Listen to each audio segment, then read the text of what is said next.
Soy Gina Cibaja, profesora e investigadora de la Universidad de Costa Rica y también de la Universidad Federada San Judas Tadeo. Tengo bastantes añillos de estar trabajando sobre temas relacionados con derechos políticos, con participación política de las mujeres, con participación política de las personas jóvenes, o bien sobre temas relacionados con la comunicación política. En este momento estoy aquí haciendo este pequeño video para compartir algunas reflexiones, ya que no pude estar en el Estado de México gracias a la cordialísima invitación que me hizo el Tribunal Electoral del Estado de México para compartir algunas reflexiones sobre violencia política contra las mujeres y algunos apuntes sobre el imaginario político en las sociedades actuales y también sobre algunas actitudes sexistas que son totalmente naturalizadas.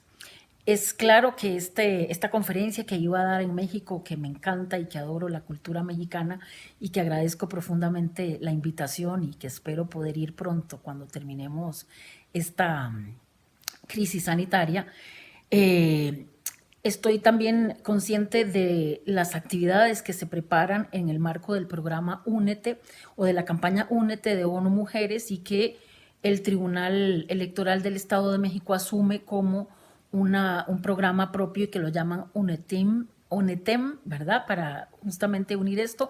Yo hiper complacida, muy agradecida por su atención.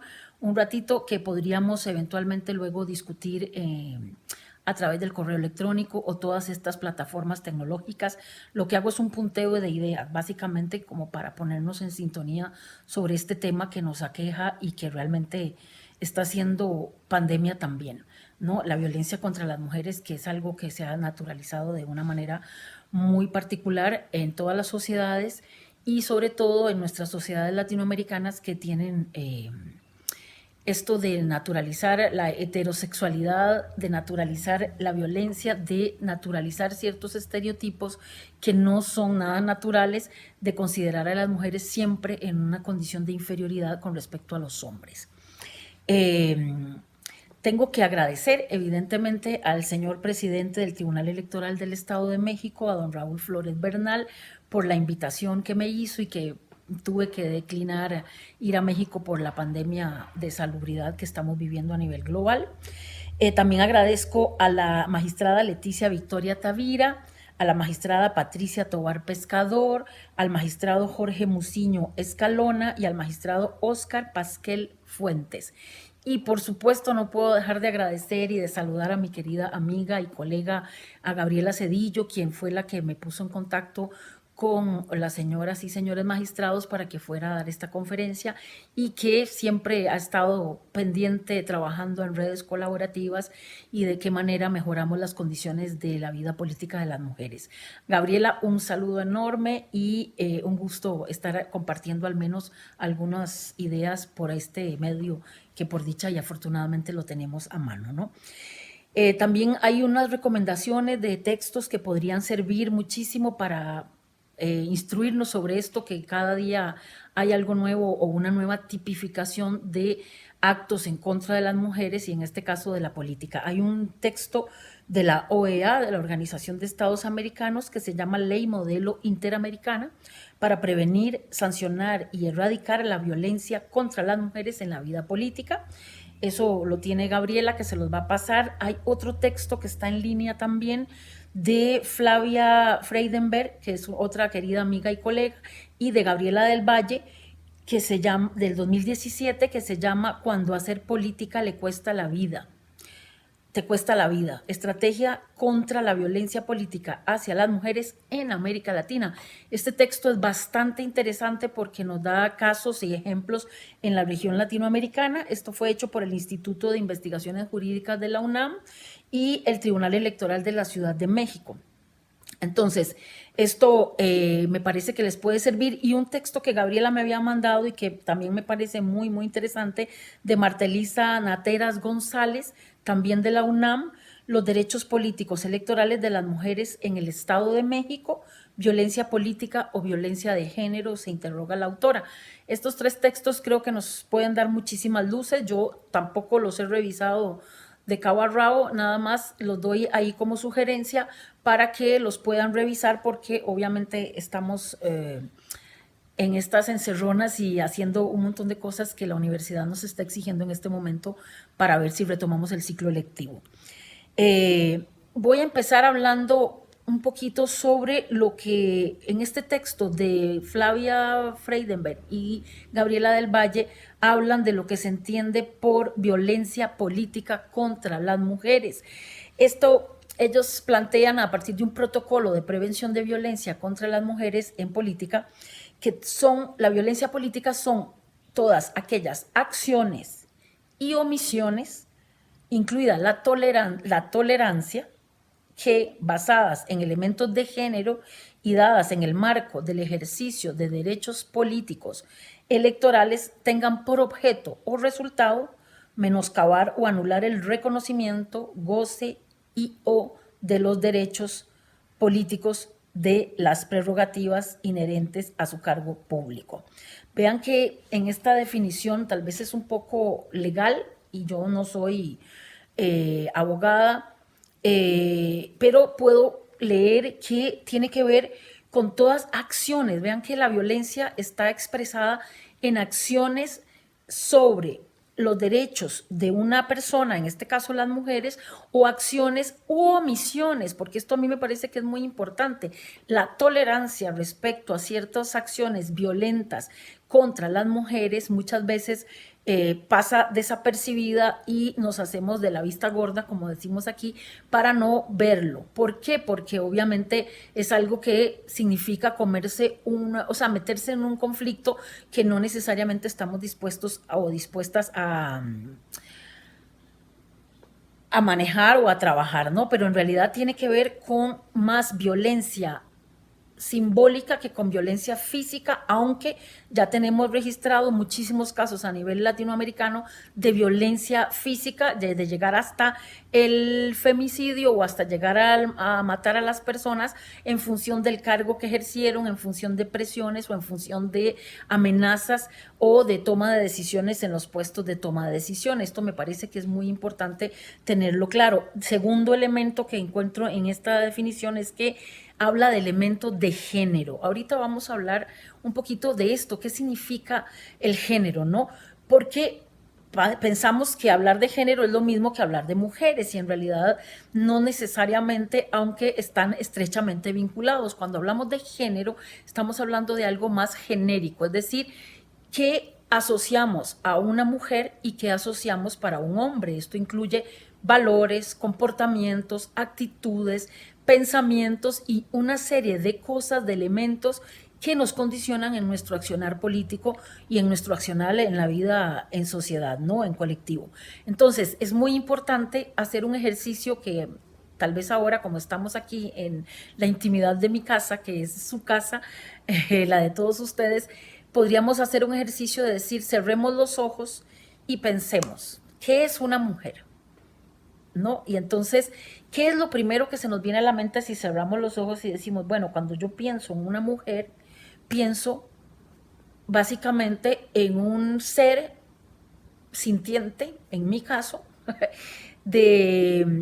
pero lo asocio a sus características biológicas y no en la dimensión más cultural, que son sus características sociales, lo que se espera de una mujer, lo que creemos que es una mujer y lo que creemos que cómo una mujer se comporta. Y aquí es donde entramos en este tipo de conflictos, porque hay diversidad de formas de concebir a un ser humano. Lo que pasa es que socialmente hablando, cuando hablamos de una mujer, estamos pensando básicamente en sus genitales y en sus formas de cómo se ve, qué tan atractiva o qué tan desagradable se ve para mí esa persona, porque a las mujeres se nos obliga, se nos ha condicionado a siempre gustar al otro, a siempre ocuparnos de los otros, y cuando nos ocupamos de nosotras mismas, pues obviamente resulta mal percibido y en muchos casos es hasta censurado, ¿no? Que eso es ser egoístas, que eso es ser esto o lo otro, ¿verdad? A veces se nos define únicamente por nuestra función de madres y entonces las mujeres que no tienen hijos, pues obviamente dejan de ser mujeres por eso. O cuando a una niña se le dice, ya se hizo mujercita porque le vino la menstruación, y en realidad antes de que le viniera la menstruación, ¿qué era esa niña? ¿No? Era una mujercita también, ¿no? Era una mujer igual, pero que está en construcción su identidad. Entonces, el tener claro esto de que la violencia se ejerce con actitudes y omisiones, esto es una cosa muy basada, muy importante, perdón, y en el género, ¿no? Que tengo una actitud hacia esa persona diferente si es mujer a si es hombre. Eso es donde radica el asunto. ¿Y qué hago yo en función de un cargo que desempeña esa persona o en función de una aspiración legítima que tiene esa persona a ocupar un cargo público? Que hay diferentes tipos de violencia que podríamos asociar a la violencia política. Lo importante es entender que hay dos tipos básicos de violencia. Una es la violencia física, que es totalmente reconocible, que es visible, que es cuando nos matan, nos golpean, etcétera, y que se ve. Y la violencia simbólica, que tiene que ver con todas aquellas acciones u omisiones, como decía la definición anterior, que no podemos ver y que tampoco tenemos claro las consecuencias para nuestra vida política o nuestra vida en sociedad, ¿no? Porque no la podemos identificar y estamos apenas estudiando cuáles son las consecuencias para la vida política democrática de que las mujeres suframos este tipo de violencia simbólica, que es también la misma violencia simbólica que se ejerce en la calle con el acoso sexual callejero, por ejemplo, solo que en la calle se puede ver con mucho más facilidad. Entonces tenemos la violencia física, que cobra vidas, que cobra, ¿verdad?, que se ve y que tenemos asociada con sangre, por decirlo de alguna manera. Pero también hay violencia psicológica, por ejemplo, que pasa por lo que decimos, cómo lo decimos, y entonces cuando se nos ofende, cuando se nos dicen palabras grotescas, cuando se nos insiste que somos feas, que somos gordas, que somos locas, etcétera, etcétera. Obviamente esto es una violencia que nos condiciona en nuestra propia mirada, porque está probado que nos percibimos por la mirada de los otros y no porque hemos sido condicionadas en ese sentido. Entonces, esto también es un tipo de violencia, porque obviamente se nos ha dicho que si una mamá o un papá que nos quieren mucho, unos hermanos, que se supone que las familias son el núcleo de la base de toda sociedad, y ahí se nos dice y de manera insistida que eso es de una cierta forma, termina una actuando de esa forma porque se condiciona, ¿no? El comportamiento, hay toda una violencia psicológica que se aplicó, se infligió sobre una niña que luego vino a ser una mujer agredida, pero sin que nunca nadie la golpeara, por decirlo de alguna manera. Igual tiene secuelas este tipo de violencia. Hay otra violencia que también nos afecta, que es la violencia patrimonial, es decir, cuando nos quedamos al cuidado de las niñas, de los niños, de las personas mayores, de las personas con algún tipo de discapacidad y demás. Siempre son las mujeres, en las casas es la mujer, y ojalá que no tenga hijos y que ojalá no se haya casado o que haya enviudado o que no le haya ido bien en su matrimonio para decir a ella le toca. Y esto nadie te lo dice, es casi como un mandato social que hay ahí. Entonces, esta violencia patrimonial tiene que ver con que a las mujeres empleadas domésticas, por ejemplo, se les paga el peor salario en la mayoría de los países cuando hacen el trabajo que muchas mujeres no hacemos porque estamos trabajando. Son las más mal pagadas, muchas veces no tienen ni seguridad social y demás. O, por ejemplo, hay mujeres que son pagadas en menor cuantía que los hombres, estando en igualdad de condiciones en términos de formación, de habilidades y demás.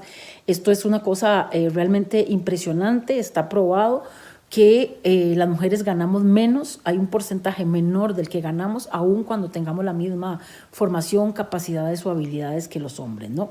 Que nos compiten en esto, igual que el trabajo doméstico, que no está probado también que aporta al Producto Interno Bruto de los países o de las naciones, pero en realidad esto no se reconoce cuando sos ama de casa o cuando se te pregunta, ¿trabaja o no trabaja? No trabaja porque es ama de casa, cuando en realidad el trabajo más arduo y aún en estos momentos de crisis de salubridad, ¿quiénes son las que en las familias están pendientes de la salud de las niñas, de los niños, de las personas mayores, de las personas enfermas, etcétera, etcétera? las mujeres. ¿Quiénes son las administradoras del hogar, de lo que hay en la refrigeradora y de lo que no hay? Las mujeres. Esto entonces se vuelve una violencia patrimonial porque no tenemos un recurso como tal que cumpla con la función de darle valor a todas esas actividades. También hay violencia sexual, evidentemente, y que esta puede estar asociada a la violencia psicológica y a la violencia física. Evidentemente, la violencia sexual más brutal y que tiene que ver con lo físico también, tiene que ver con las violaciones y todos los procesos de abuso, tanto a mujeres adultas como a mujeres menores de edad y demás. Esto es una cosa realmente muy, muy violenta, igual que los embarazos o la obligación de ser madre, por motivos de violación. O sea, realmente esto es algo que nuestras sociedades tienen mucho que trabajar en este sentido porque es una cosa muy, muy violenta. También la violencia sexual tiene que ver con hostigamiento y con acoso, con decirnos palabras obscenas, con hacernos comentarios obscenos, enseñarnos imágenes que no hemos pedido, que no hemos solicitado, o compartir, por ejemplo, en redes sociales imágenes sexuales de una pareja que se rompió o de una relación de pareja que se rompió, y entonces aprovechar esto es violencia sexual totalmente, publicar y hacer público, digamos, este tipo de imágenes o enviar imágenes a través de las redes sociales inapropiadas, etcétera, etcétera. Producir acoso o hostigamiento sexual tiene que ver con esto, pedir favores sexuales a cambio de un puesto, a cambio de un salario, a cambio de esto es violencia sexual también contra las mujeres. Y entonces llegamos a la violencia política, y entonces yo quise pensar que la violencia política puede ser definida como aquellas acciones u omisiones que favorecen las relaciones de poder inequitativas, ¿no? Que esto sería violencia política, porque es el ejercicio del poder que tengo sobre una persona o sobre varias personas, pero que tengo una condición de supremacía por ser hombre frente a las mujeres, ¿no? Que están aspirando a un mismo puesto o que están ejerciendo un cargo público igual al mío, ¿no? Siendo hombre. Entonces, esto es, digamos, la reproducción de las relaciones de poder inequitativas que vivimos a diario en la sociedad y que en la política se expresa de esta manera, ¿no? Existen, por ejemplo, jerarquías, relaciones de jerarquía, relaciones de compadrazgo o de padrinazgo, que hay muchas veces a las mujeres por haber estado excluidas durante tanto tiempo de la vida política nacional. Nos cuesta un poco más adquirir experiencia. Entonces, muchas veces quienes nos apadrinan, que son los hombres, que tienen una mayor experiencia en esto, nos llevan, nos abren camino, digámoslo así. ¿Y qué pasa con esto? Que luego no lo cobran, ¿no? No lo cobran de diferentes formas. Esto es violencia política pura y dura. ¿Por qué? Porque no eres una ficha de nadie.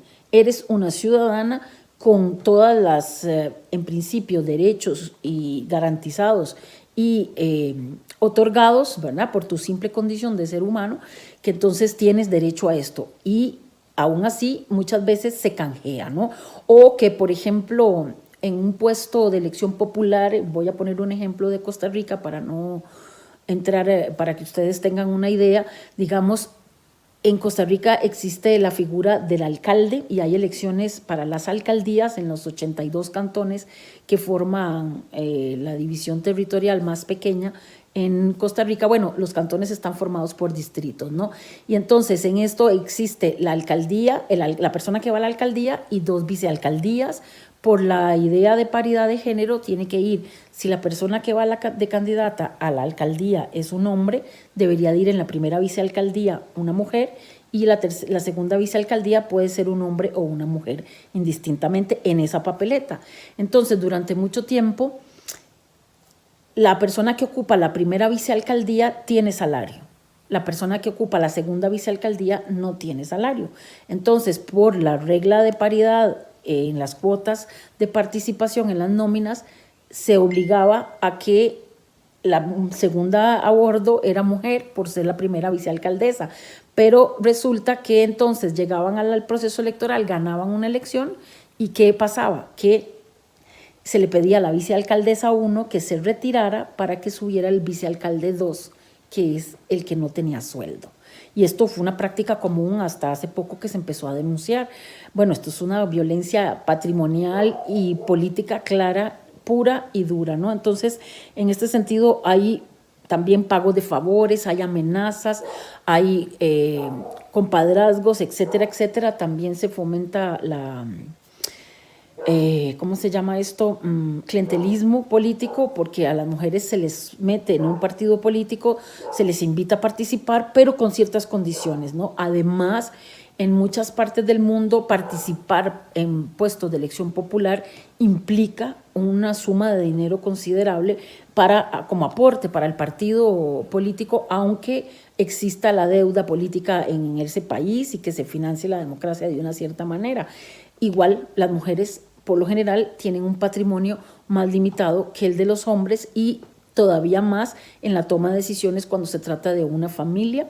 Hay un trabajo de investigación que se hizo de una estudiante en la maestría en ciencias políticas aquí en Costa Rica que dejó, o sea, casi pierden hasta la casa porque ella participa como diputada, como candidata a diputada por un partido político, invierte dinero, invierte en un terreno, invierte en una casa que tenían fuera de San José, etcétera, etcétera, y al final no logra ser ni candidata a diputada y tampoco logra ser diputada. O sea, solamente una vez llegó como candidata y luego no logró llegar como diputada y casi pierde hasta su matrimonio. ¿Esto qué significa? Que obviamente a las mujeres también nos cuesta aún más la participación política y cuando se nos abren las puertas, se nos abren evidentemente en igualdad de condiciones sin tener en cuenta que nuestra relación con lo patrimonial, con la economía, con la familia es muy distinta a la de los hombres, ¿no?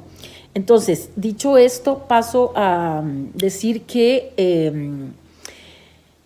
tiene que ver con la tipificación de estas acciones que tenemos como naturales, ¿no? El sexismo es una que era como un parte de la conferencia que yo quería dar, que es que hay actitudes sexistas que se reproducen en las sociedades y en la política no está exenta de esto, que quieren decir muchísimo sobre lo que toleramos y lo que no. Entonces, habría que tipificar este tipo de actitudes sexistas como delitos y habría que sancionarlos para generar algún tipo de reacción aleccionadora dentro de una sociedad, porque, bueno, no soy jurista, pero tengo claro que la norma muchas veces permite generar una adaptación de la conducta. También estoy clara que la norma es una forma, es dinámica, que eso no es estático ni está escrito en piedra, pero en el momento en que surge una norma es para contribuir a al mejoramiento de las relaciones sociales y humanas, ¿no? Y no para entrabarlo. Entonces, a la hora de identificar una actitud sexista en política que resulta un delito, esto genera todo un cambio de actitud y de reflexión forzosamente. Evidentemente, como lo voy a hablar en un momentito, la educación es fundamental en esto, ¿no? Pero no podemos esperar a tener una educación fortalecida en equidad y en igualdad y seguir actuando de manera sexista como si no pasara nada. Digamos, yo creo que en esto hay una tarea importante de la ingeniería política que necesitamos redefinir, ¿no? El sexismo en la política y en términos generales, ¿qué significa? Reproducir estereotipos asociados al género, lo que hablaba hace un rato, para castigar, sancionar y o excluir a las mujeres de la política. ¿Qué voy a decir esto? ¿Cómo lo explicamos? Por ejemplo, imágenes, he estado estudiando los memes desde la campaña del 2018, la campaña presidencial en Costa Rica, que representó una incisión importante en la población electoral, que marcó un hito igual que los memes, y entonces me di la tarea de estudiar los memes, estas representaciones simbólicas que hacen con Photoshop o con fotos arregladas que hacen las personas de diferentes agrupaciones políticas, hasta anónimos, por lo general son anónimos. Me di cuenta que la mayoría de los chistes que se planteaban en los memes eran memes sexistas. ¿Por qué? Porque, por ejemplo, las burlas y los chistes iban orientados a la feminización de la situación.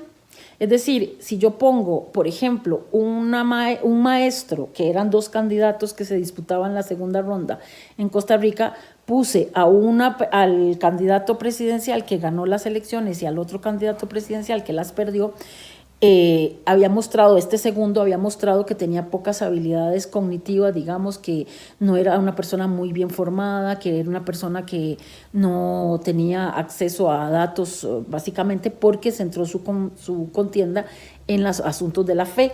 Entonces, uno de los memes que ponían al candidato que ganó la presidencia, a Carlos Alvarado, nuestro actual presidente, como maestra del candidato perdedor, pero a los dos los feminizan, a él lo ponen como maestra y a él como alumno, como aprendiz, digámoslo así, pero los feminizan a los dos, les ponen una peluca, les ponen, ¿verdad? Y les ponen ropa de colegiala o ropa de niña escolar. ¿Qué significa esto? ¿Por qué no poner como el maestro que le enseña al aprendiz? Es una burla igual, pero no, había que feminizarlo para que fuera chistoso, para que la gente lo entendiera como algo muy malo, ¿no? Que el otro fuera una persona no preparada y que además era como una niñita de escuela, ¿no?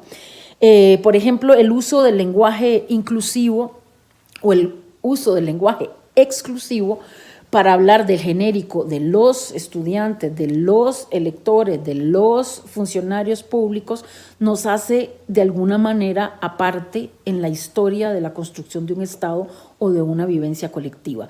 Y esto, pues no estoy diciendo que sea un delito o que debería ser penalizable, o penalizado, pero sí estoy hablando que es una actitud sexista que es muy común en los espacios políticos también, ¿no? Por ejemplo, el decir el genérico es el masculino y así lo plantea la Real Academia Española, esto pues obviamente es toda una actitud sexista que refleja y pone en evidencia mi posicionamiento ideológico respecto a esto.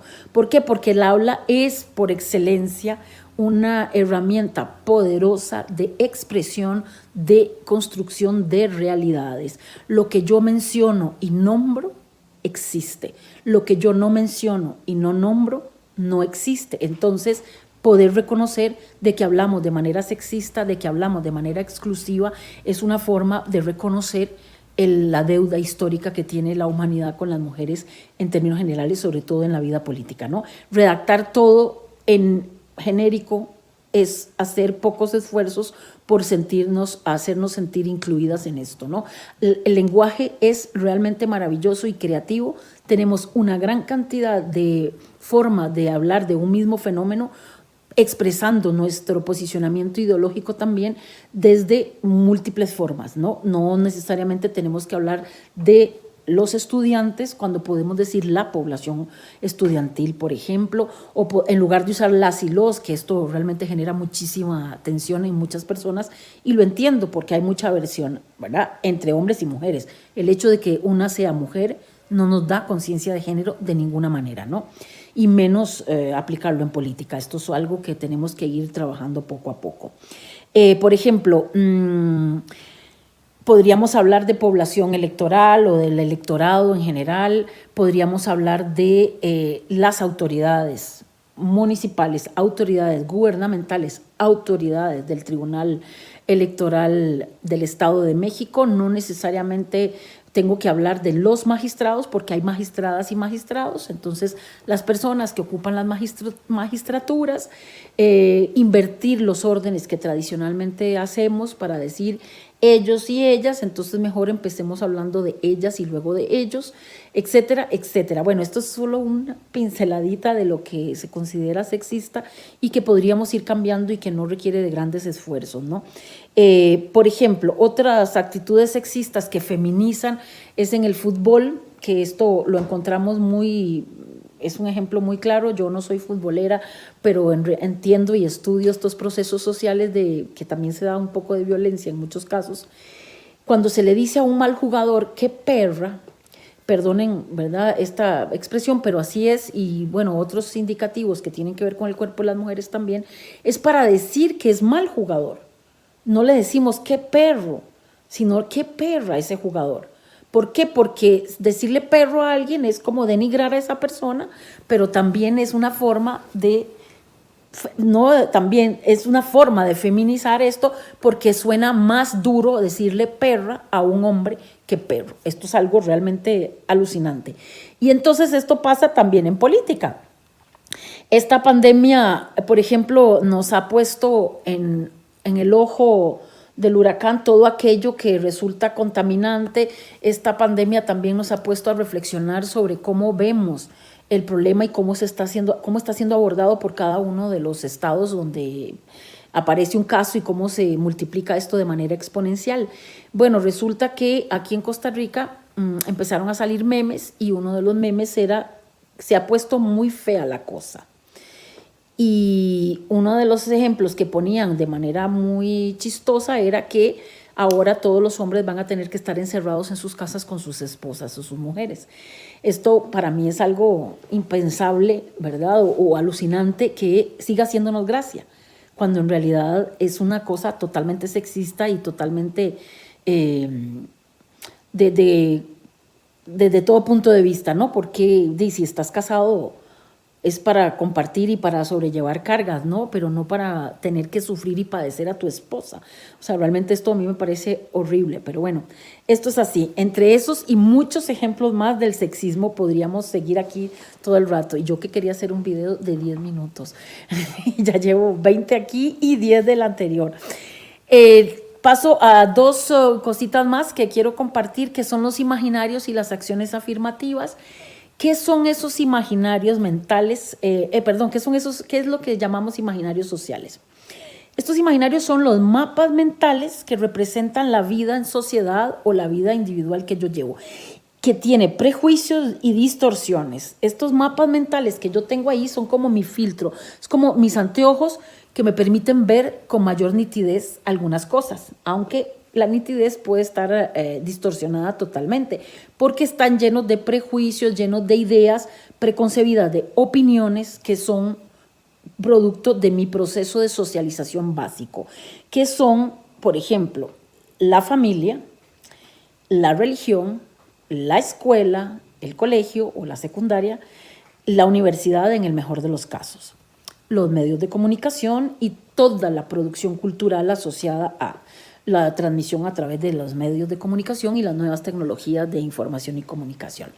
¿Qué significa esto? Que desde pequeña se me enseña en mi casa la religión, la escuela, y se me refuerzan los conocimientos que voy adquiriendo sobre las cuestiones de género. Entonces, las niñas no se sientan así, las niñas no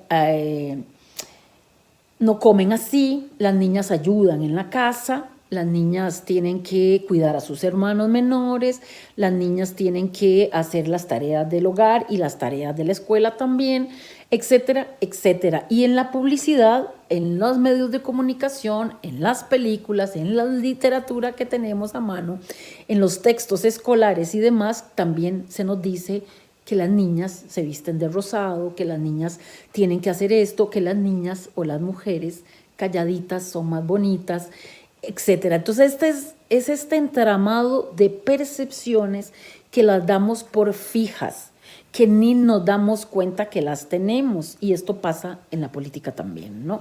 Entonces, por ejemplo, cuando un hombre siente que es capaz de callar a una mujer por el simple hecho de ser mujer, porque siente que tiene derechos sobre ella, porque nos han hecho creer que el cuerpo de las mujeres está hecho para gustarle a los demás, no para gustarnos a nosotras, ¿verdad? Que el cuerpo de las mujeres está hecho para dar hijos y que entonces cualquiera puede decir, legislar y opinar sobre nuestro cuerpo y lo que hacemos con él. Entonces, además, en la calle los hombres sienten que somos propiedad y que tienen derecho a decirnos, hey, qué feo se te ve ese vestido, mira gorda o mira tal cosa, ¿verdad? Ofenderte simplemente porque sienten que tienen el derecho de hacerlo. Y esto nos ha minado, realmente nos ha minado en todos los aspectos, incluido en la política, ¿no? Me decía una vez un amigo que la 21ª vez que he participado en algo que tiene que ver con elección popular, yo como protagonista, me dijo, no te lo tomes personal, es que todo te lo tomas personal, ¿verdad? Como si esto fuera tan importante cuando en realidad yo estaba siendo atacada, estaba siendo vilipendiada desde muchos flancos, ¿no? Y entonces yo dije, claro, ¿y cómo no va a ser personal? Si es mi persona, es mi pellejo el que estoy poniendo enfrente para lograr esta candidatura que al final perdimos, ¿no?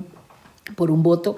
¿Qué significó esto? Bueno, para mí fue como una apertura total de decir, es personal.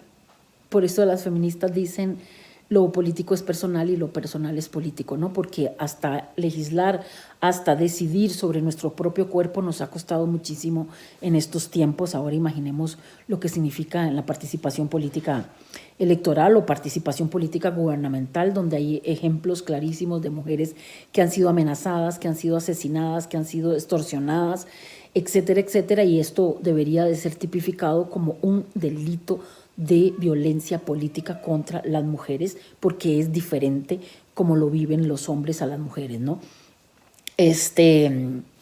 Decíamos que estos mapas mentales representan objetos, procesos, personas y géneros que están ahí implantados en nuestro cerebro. Es como, y la tarea que tenemos es desactivar eso como si fuera una mina.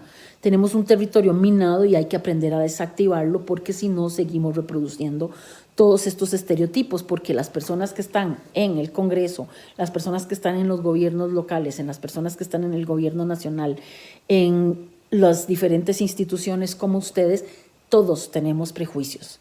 Lo importante es, y todo nuestro accionar político está preñado de esos prejuicios. Entonces yo creo, desde la academia, que es desde donde yo me desempeño mejor, tenemos la tarea enorme de desactivar esas minas que están ahí todavía activas, que son los prejuicios de género, ¿no?